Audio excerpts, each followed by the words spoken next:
મારો કર્યો ને હું ગાઉં છું એ મારા સદગુરુ ગાય છે, એમાં ફેર છે.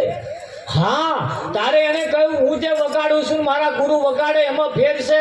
એ રાજા, હું તબલા જે વગાડું છું, સંગીત વગાડું છું, તો તમને રાજી કરવા વગાડું, અને મારો ગુરુ તમને રાજી કરવા નહીં. મારો ગુરુ તો જેને રાજી કરવાનો હે એને ગાવા, એને રાજી કરવા વગાડો. તમે કોને વગાડો? તમે કોને રાજી? હા, તમે જોજો ડાયરા વાળો ભજન ગાય અને તમારા ફરિયામાં રહેવા વાળો આ મંડળમાં બેસીને ગાય, એમાં આપ જમીનનો ડિફરન્સ હોય કે ના? હા, આ સંતોની વાણી મીઠી કેમ લાગે છે એની પાછળનું કારણ એમણે જેને જોઈને આરાધના કરી છે. હા, એને જોઈ આરાધના કરી. આ તો એક મંડળ ભજન ગાવા આવેલું, આપા એક બેઠેલો, એક ભાઈ હતો, એક ભાઈને કે છે આઘા ખર્ચો આપા અવતાર હતો. બીજો બેઠો હતો કે છે આમ રહેજો ને કે આખી રાત આવું ચાલ્યું. હવામાં ખબર પડી આવો ખસે ખસે ચમ કરતો. એમનો મોનિટર બેઠા જોવા હાથ, હવામાં ખબર પડી આ તો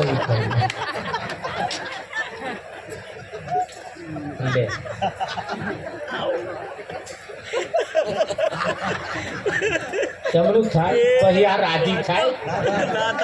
તારે કૃષ્ણએ ગીતામાં કહ્યું છે, હે અર્જુન, મારા ભક્ત ઉપર અતિ પ્રસન્ન થઈ જાવ ને એટલે પહેલા હું એને માયા આપું છું. શું આપે? માયા આપે. એટલે તમારા ઉપર અતિ પ્રસન્ન થઈ જાય, ભગવાન અતિ પ્રસન્ન થઈ જાય એટલે તમારી ભક્તિ એવો વધારી આલે. એટલે બધા ગામમાં વાહ વાહ કરે, વાહ વાહ કરે ને આવો ફૂલાઈ ફૂલાઈને ફરે. એટલે ભગવાન કે હવે તું છૂટો, પછી એનું હોમું જોતો નથી. પરમાત્માને માટે જે કરસ. હા, ત્યારે મીરાએ કહ્યું, પાણી ડાબરું તો મારા ગીરધર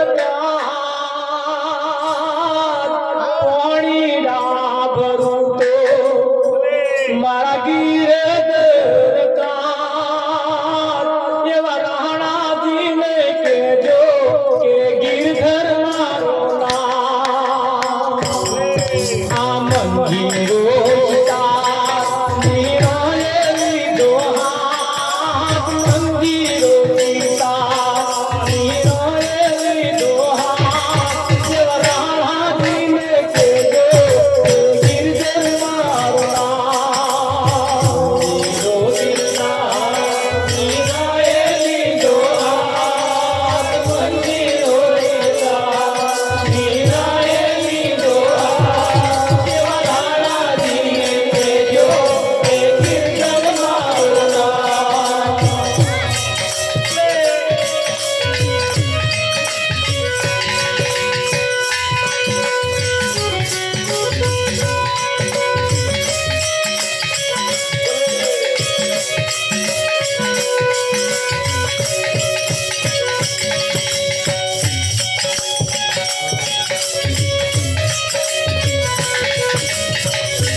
તારા હાથું નહીં પડતા, એ તો મારા ગીરધર માટે કરું. અને આપણે ઘેર રોટલા બનાવીએ કોના હાથું બનાવીએ?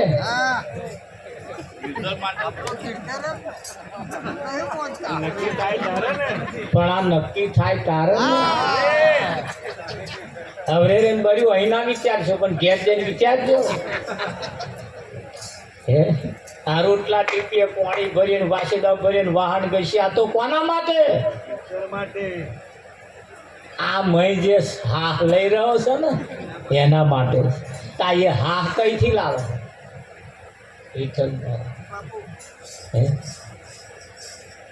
એટલે મીરાબાઈએ કહ્યું, રોણા, હું તારા માટે કશું કરતી નથી. પાણીના ભરું છે તો મારા ગીરધર માટે કરું છું, તારા માટે નહીં વિઠ્ઠલ. હા, અનવરે છે તો વિચાર કરો, આપણે કોના હાથે? અને આ ભાવ જેનામ છે, આ ભાવ જેનામ છે એની વાડીમાં મીઠાશ હોય હોય હોય હોય ને હોય હોય કે ના હોય?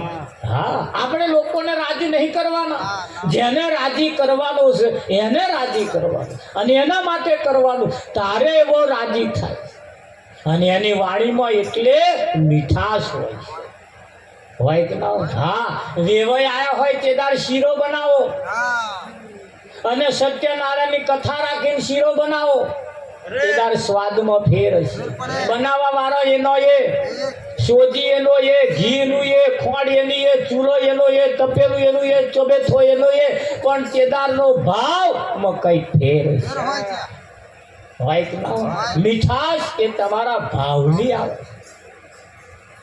એટલે સુદામાની પત્નીએ કહ્યું, પેલું જેમણે મને આલ્યું છે એનું બનાવો. તારે કૃષ્ણે કહ્યું, જાવ આખી સુદામા પૂરી બનાવો. સુદામા પૂરી બનાવી દીધી. ખરું કે નહીં? તારે નરસિંહ, આપણે જ્યારે સુદામા જે ઝૂંપડીમાં રહેતા હતા, જે ઘરમાં રહેતા હતા ને, તો અહીં એક નરિયું ફૂટતું હતું. એ ભગવાનને તો અહીં જોરામ ગાલાય. ભગવાનને તો અહીં એ નરિયું એક જોરામ ગાલાય. અને ઘેર આવીને જોયું ત્યાં તો મોટો મહેલ બનાવેલો, પણ નરિયા જેટલું જ બાકી. એ લાઈન ગોઠવી દીધી. એને ત્યાં એટલું જ બાકી રાખ્યું. તમારો ભાવ એવો હતો એટલો. યશોદામાની પત્ની જે મહેતી હતી એને જ્યારે આવો ભાવ કર્યો, જ્યારે મહેલ બનાવ્યો પછી તો એને રોનક આવી ગઈ. એ જ સુદામાની પત્ની ધન દોલત માલ મિલકત જેદાર વધી, ખાવાનું પીવાનું જેદાર વધ્યું. હા, સુદામાએ તો એ જ પરિસ્થિતિમાં રહ્યા, પણ મહેતી ઘરમાં પાછા માય નહીં. મહેતી ઘરમાં માય નહીં. એમના હગન તો લગન આવ્યું, કંકોત્રી આવી મહેતી. એ કંકોત્રી જે લઈને આયા ને એમણે મહેતીને કહ્યું, સુદામાની પત્નીને કહ્યું, બશાક મારે ઘેર આવો તો વ્યવસ્થિત આવજો. મારે ઘેર વેપારીઓ આવવાના, ઉદ્યોગો વાળા આવવાના, સરપંચો આવવાના, ધારાસભ્યો આવવાના, સંસદ સભ્યો આવવાના, વડાપ્રધાન આવવાના મારે ઘેર. અને મહેતાજીને ઘરે જરી કહેજો, સુદામાને જરી કહેજો વેણમાં આવે. તમને ખબર હોય તો આ શબ્દ એમને વાપર્યા. તારે સુદામાની પત્નીએ સુદામાને આઈને ટેડકાયા, ગાલમાં ગોદા માર્યા. જો આવવું હોય તો વ્યવસ્થિત થઈને આવજો, બાકી આવતા નહીં. સુદામાએ તો કશું વાંધો નહીં. તોય સુદામા ઉઘાડા પર ખાલી મોહતું પહેરીને ગયા અને જ્ઞાતમાં જ બેઠા. અને સુદામાની પત્નીએ જોયા, જેને તો લગ્ન હતું ને હમણાં જોયા. અને સુદામાની પત્નીને કહ્યું, જો આવ્યો તારો, કે પછી લઈ જા નાખો. અને સુદામાની પત્ની કારીમ પીરી તેમ દ્વાત કચેડે આઈને કોડું ઝાલીને કે શું કરવા અહીં નાઠો છે? ચેક તો વેણીમાં આવવું તું કે ના નતું કહ્યું કે સર તને અલગ તલ્યો કહી નાખ્યો. તારે સુદામાએ કહ્યું કે મહેતી, મને નથી ખબર કે તું મારા લુગડાની કિંમત કરી છે. મને નથી ખબર કે આ લોકો મારા લુગડાની કિંમત કરશે. નહીતર ના હોય તાર મારી કિંમત જ નહીં. આ સુદામાનું જીવન, આજ સુદામાનું જીવનનું ચારિત્ર્ય, આજ સુદામાનો દાખલો ગાંધીજીએ લીધો. જો કોઈને ખબર હોય, આખા વિશ્વની જ્યારે મીટિંગ ભરાવાની હતી ત્યારે ગાંધીજીને બોલાયા. અને ગાંધીજીને જ્યારે બોલાયા ત્યારે ગાંધીજી ગયા. ગાંધીજી એક પરિસ્થિતિમાં ગયા, ઉઘાડા ભાઈ. સિક્યુરિટી વાળાએ રોક્યા, ભાઈ આવા નહીં જવા દેતા, તો બધા વીઆઈપીઓની સભા છે, પાછા ગયા. ગાંધીજી ના આવે તો લેકિન મીટિંગ પૂરી થાય. અનેક મિટિંગો ભરાઈ, છતાં મિટિંગો ભરાઈ નહીં. પછી જ્યારે નોંધ લેવામાં આવી કે ભાઈ કેમ આવતા નહીં, ગાંધીજીએ કહ્યું, જ્યારે મિટિંગ ભરાઈ તારે હું આવ્યો છું, તમારા સિક્યુરિટી ગાર્ડ વાળાએ મને આવવા દીધો નહીં. કે પૂછું કેમ નહીં આવવા દીધા? કારણ કે આવી હાલતમાં આવે છે એટલે. ગાંધીજીને કહ્યું પણ આ વીઆઈપીઓની સભા છે તો કારો કોટ પહેરીને આવો કે મારા ભારત દેશની પ્રજા ગરીબ છે અને હું કારા કોટમાં ફરું. તમારે જો મારી જરૂર હોય તો આવા જ વેહમાં હું આવીશ. બોલો છે જરૂર? તારે વિશ્વના લોકોએ નોંધ લઈને કહ્યું કશો વાંધો નહીં, તમે આવો. તમે તમારા વેહને નહીં, તમને કોઈક ઓળખવા વાળા છે. અને એ સુદામાના દાખલા ઉપરથી જ ગાંધીજી આટલું પોતાનું જીવન ચારિત્ર્ય બનાવી દીધું. અને આજે જેની નોંધ લેવાય છે કે નહીં લેવાય? હા, અરે જેની ભક્તિ વધી નહીં એને તો કઈક જણાએ શરીરે વધારી, કઈ કે માથે વધારી, કઈ કે અહીં વધારી છે ને. તમે જોજો હારી કઈક બોલબાલા થઈ એટલે આવું પાછું કઈક કરી.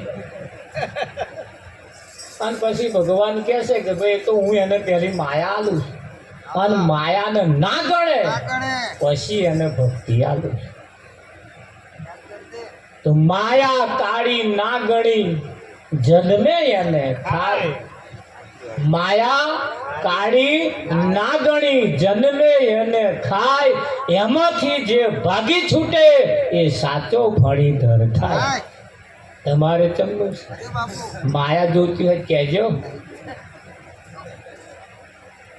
હા, છોકરો ના રાગે પડી જતો હોય, ઘરમાં ના બરકત આવતી હોય, ઢોરા ના મેર પડતો હોય, ખેતરમાં ના પાકતું હોય તો બધું થઈ જશે વિઠ્ઠલ પર, પણ તમારું બાકી રહેશે. ત્યારે કૃષ્ણએ કહ્યું કે હું સૌ પ્રથમ પહેલા એને માયા રાજી થઈ જતો હોય તો મારે જફા નહીં કહું.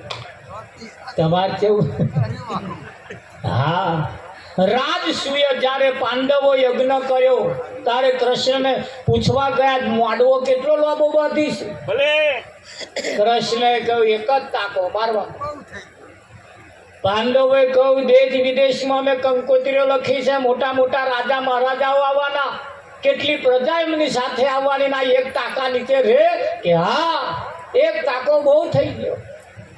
એક તાકા નીચે જ બેહવા વાળા આવવાના.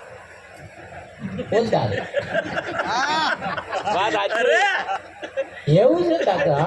આ કૃષ્ણ નું ઉલ્લંઘન થાય એટલે એક જ તાકો માર વિઠ્ઠલ. આયા બધા બહુ આયા, આખું હસ્તીના પૂર તૂટી પડ્યું વિઠ્ઠલ.